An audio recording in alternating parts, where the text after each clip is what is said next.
6 अगस्त 2026 की सुबह करीब 5 बजे के आसपास का वक्त हो रहा था। सफेद रंग की एक क्रेटा कार होती है जिसका नंबर यूपी 70FW 2433 प्रयागराज से चलती है, जिसको झांसी की तरफ जाना था। उस कार में 5 लोग सवार होते हैं और पांचों के पांचों आराम से बैठे हुए थे, बातचीत करते जा रहे थे। कार की रफ्तार कभी 100 तो कभी 110 कभी 120 की रफ्तार होती है। ये झांसी कानपुर नेशनल हाईवे होता है और जो थाना होता है पुंछ, उस इलाके में ये कार चल रही थी हाईवे पर। अचानक ही उस कार के सामने एक बछड़ा आ जाता है, ऐसा प्रत्यक्षदर्शी बताते हैं। जैसे ही उस कार के ड्राइवर ने उस बछड़े को बचाने की कोशिश की तो अचानक ही कार अनियंत्रित हो जाती है और अनियंत्रित होने के बाद सामने डिवाइडर होता है और डिवाइडर से जोरदार एक टक्कर लग जाती है। जैसे ही गाड़ी की टक्कर लगती है उसके बाद लगभग 7 फुट तक वो गाड़ी ऊपर उछल जाती है और जिस साइड से टक्कर लगी थी उस साइड के जितने भी उसके इक्विपमेंट होते हैं, परखच्चे होते हैं गाड़ी के, वो 40-40 फीट की ऊंचाई तक फैल जाते हैं। जैसे ही लोगों ने इस धमाके की आवाज सुनी, लोग दौड़कर मौके पर आते हैं। साथ ही पुलिस को सूचना दी जाती है। लोग जैसे ही मौके पर आते हैं तो आने के बाद देखते क्या है कि जिधर ड्राइवर है उसके दूसरे साइड में जो व्यक्ति बैठा हुआ है वो गंभीर रूप से घायल हो जाता है। अंदर झांक कर देखने की कोशिश कर रहे थे तो 5 लोग बैठे हुए थे, पांचों के पांचों कराह रहे थे। किसी तरकीब से खिड़की तोड़ी जाती है। तोड़ने के बाद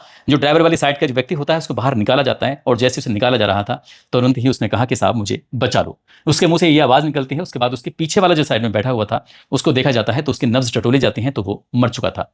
उसके बगल में 2 लोग बैठे हुए थे, वो कराह रहे थे और जो ड्राइवर था वो भी कराह रहा था। इसी बीच में एम्बुलेंस की मदद से जो घायल होते हैं उनको हॉस्पिटल भेजा जाता है और जो मर चुके थे उनको मोर्चरी की तरफ भेजा जा रहा था। तब ये जानने की कोशिश की जाती है कि कौन हो, कहाँ से आए हो, कहाँ की तरफ जा रहे थे। तो इसी बीच में एक घायल जो था वो बोलने की स्थिति में होता है। वो कहता है कि साहब भाई ठीक हैं या नहीं। वो बार बार भाई की बात कर रहा था। जब पूछा जाता है कि किसकी बात कर रहे हो तो उसने कहा कि हम लोग प्रयागराज से चले थे, हमें झांसी की जेल में अली अहमद हैं उनसे मुलाकात करने के लिए जाना था। एकदम से ही समझ जाते हैं कि ये अतीक अहमद के बेटे की बात कर रहे हैं। तभी उस लड़के ने, ये जो घायल होता है, उसने कहा कि अतीक अहमद का बेटा आबान भी उसमें गाड़ी में बैठा हुआ था, वो कैसे हैं, लेकिन वो तो मर चुका था। जैसे उसके मरने की खबर सोशल मीडिया के अलग अलग प्लेटफॉर्म पर बहुत तेजी के साथ वायरल होना शुरू हो जाती है, हर कोई इस बारे में जानने में जुट जाता है कि आखिरकार क्या मामला है, क्या हुआ है। दरअसल ये वर्चस्व से लड़ाई शुरू होती है और वर्चस्व की जंग में इसमें एक के बाद एक मौतें होती चली जाती हैं। कई इसमें नेचुरल मौत होती हैं तो कोई इसमें ऐसी मौत होती हैं जो एनकाउंटर में मारे जाते हैं। कैसे कहानी शुरू होती है, आज की इस कहानी के माध्यम से जानने और समझने की कोशिश करते हैं। आदाब, नमस्कार, सत श्री अकाल। मैं उस्मान सैफी। साल 2004 की ये बात है।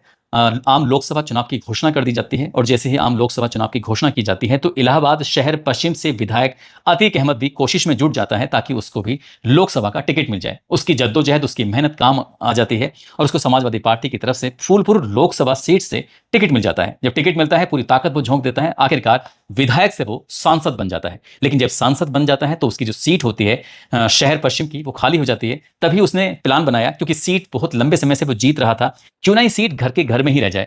इसलिए उसने अपने छोटे भाई खालिद अजीम उर्फ अशरफ को उस सीट पर खड़ा कर देता है कि ताकि तुम इलेक्शन लड़ो और विधायक बन जाओ। भाई विधायक बन गया और एक भाई सांसद, यही कोशिश थी। और भाई को इलेक्शन लड़वाने में पूरी ताकत झोंक दी जाती है।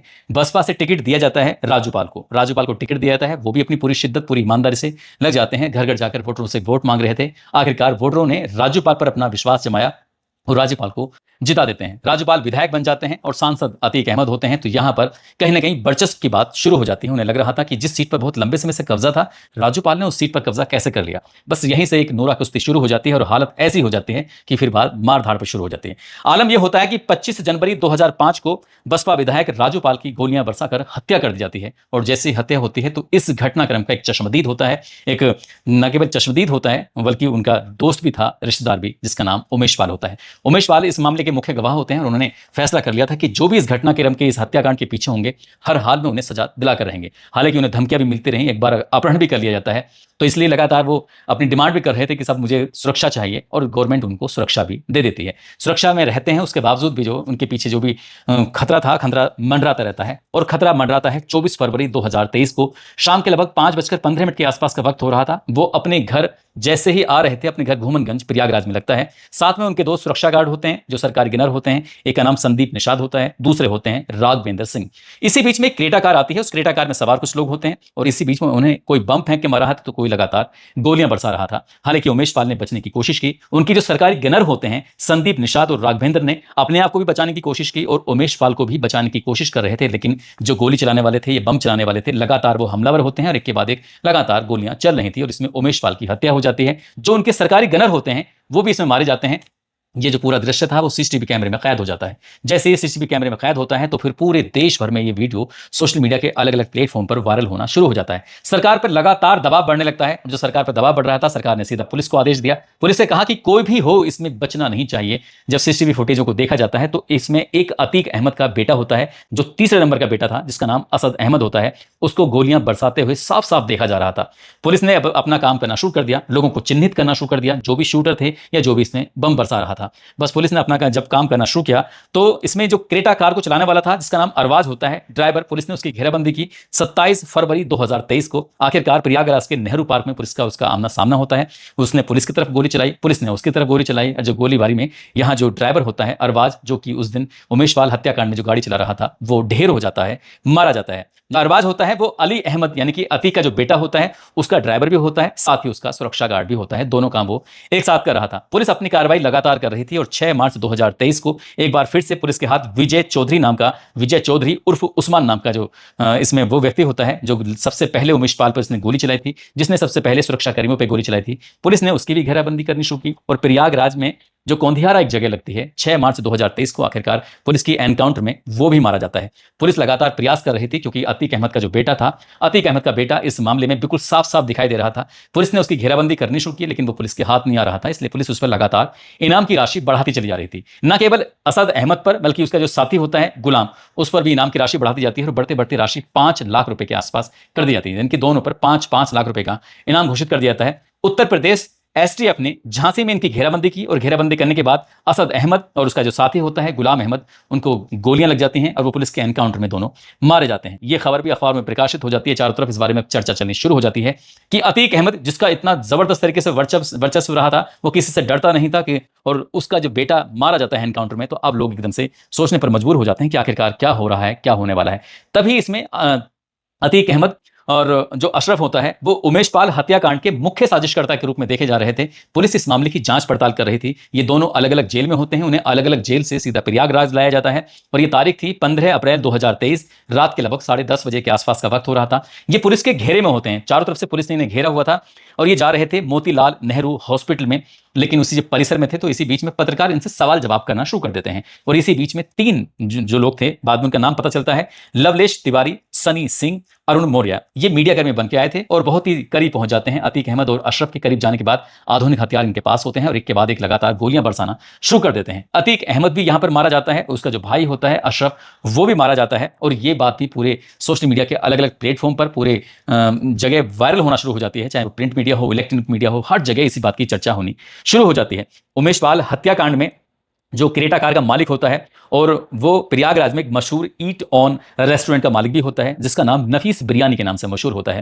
दरअसल इसको अतीक अहमद का फाइनेंसर भी कहा जाता है। इसको नवंबर में जेल भेजा गया था, इसके पैर में गोली लगी थी, वहां पर आराम से जेल में था। लेकिन दिसंबर 2023 में इसकी तबीयत अचानक से बिगड़ जाती है और जैसे इसकी तबीयत बिगड़ती है तो इसको 17 दिसंबर 2023 को जैसे हॉस्पिटल में एडमिट कराया गया था, तो जो उसके हार्ट वगैरह थे वो काम करना पूरी तरह से बंद कर देते हैं और ये भी मारा जाता है। यानी कि एक के बाद एक लगातार मौत होती चली जाती है। तो कोई सामान्य मौत मर रहा था तो कोई पुलिस की गोलियों से मर रहा था। अतीक अहमद की लगातार कमर टूट रही थी और अतीक अहमद की जो पत्नी होती है शाइस्ता, पुलिस उसको भी तलाश करने में तमाम जोर लगाती है, कोशिश कर रही थी, लेकिन उसका कोई भी अता पता नहीं चलता है। एक मुस्लिम गुड्डू नाम का व्यक्ति होता है जो लगातार बम फेंक के मार रहा था, उसको बमबाज मुस्लिम गुड्डू के नाम से भी जाना जाता है, उसका भी कहीं कोई अता पता नहीं चल रहा था। पुलिस अपनी घेराबंदी कर रही थी और जो उसकी संपत्तियां थी उनको भी नष्ट कर रही थी, उन पर भी लगातार बुलडोजर चला रही थी। अतीक अहमद भले ही चाहे विधायक हो, भले ही चाहे वो सांसद क्यों ना बन गया हो, लेकिन जो उसके काम थे, उसके जब साथ लोग काम करते थे, या तो रंगदारी मांगा करते थे या लोगों के साथ इस तरह से हरकतें क्या करते थे, चाहे उनकी जमीन पर कब्जा करना हो। ऐसे ही जो उसका बेटा होता है दूसरे नंबर का, जिसका नाम अली अहमद होता है, अली अहमद ने जुलाई 2022 की बात है, उसने अपने आप को सरेंडर कर दिया था और उसने एक प्रॉपर्टी डीलर से करीब करीब 5 करोड़ रुपए की रंगदारी मांगी थी। उसको फिर जेल भेज दिया जाता है, लेकिन सुरक्षा के कारणों के चलते उसको अक्टूबर 2025 में झांसी की जेल में शिफ्ट कर दिया जाता है। ऐसे ही इसका जो पहले नंबर का बेटा होता है, जिसका नाम मोहम्मद उमर होता है, इसे 23 अगस्त 2022 को इसने लखनऊ की सीबीआई कोर्ट में जाकर सरेंडर कर दिया था, क्योंकि उसने रियल एस्टेट के कारोबारी होता है, इसका नाम मोहित जायसवाल होता है। इसका पहले अपहरण किया, अपहरण करने के बाद देवरिया की जेल में उसके साथ मारपीट की और वो मारपीट का जो वीडियो होता है वो तेजी के साथ सोशल मीडिया पर वायरल हो जाता है। जब लगातार दबाव पड़ रहा था तो आखिरकार इसने कोर्ट में जाकर सरेंडर कर देता है। भले ही चाहे ये विधायक हो या सांसद बन गया हो, लेकिन माफियागिरी इसकी लगातार चलती रहती है और माफियागिरी के चलते ही इसने राजू पाल की हत्या भी कराई थी, उसके बाद फिर उमेश पाल की हत्या भी कराई थी, लेकिन इस पर लगातार लगातार जब दिक्कतें बढ़ती चली जाती हैं और दिक्कतें ऐसी बढ़ती चली जाती हैं कि जो इसका सबसे छोटा वाला बेटा होता है जिसका नाम आवान होता है, आवान अपने बड़े भाई से मुलाकात करने के लिए झांसी की जेल में जा रहा था। 5 इसके साथी होते हैं और ये तारीख थी 6 अगस्त 2026 की सुबह सुबह करीब 5 बजे के आसपास वो अपने घर से निकला था और ये उस वक्त हो रहा था लगभग 10:30 बजे के आसपास। अभी ये झांसी का जो थाना लगता है पुंछ थाने क्षेत्र की बात है।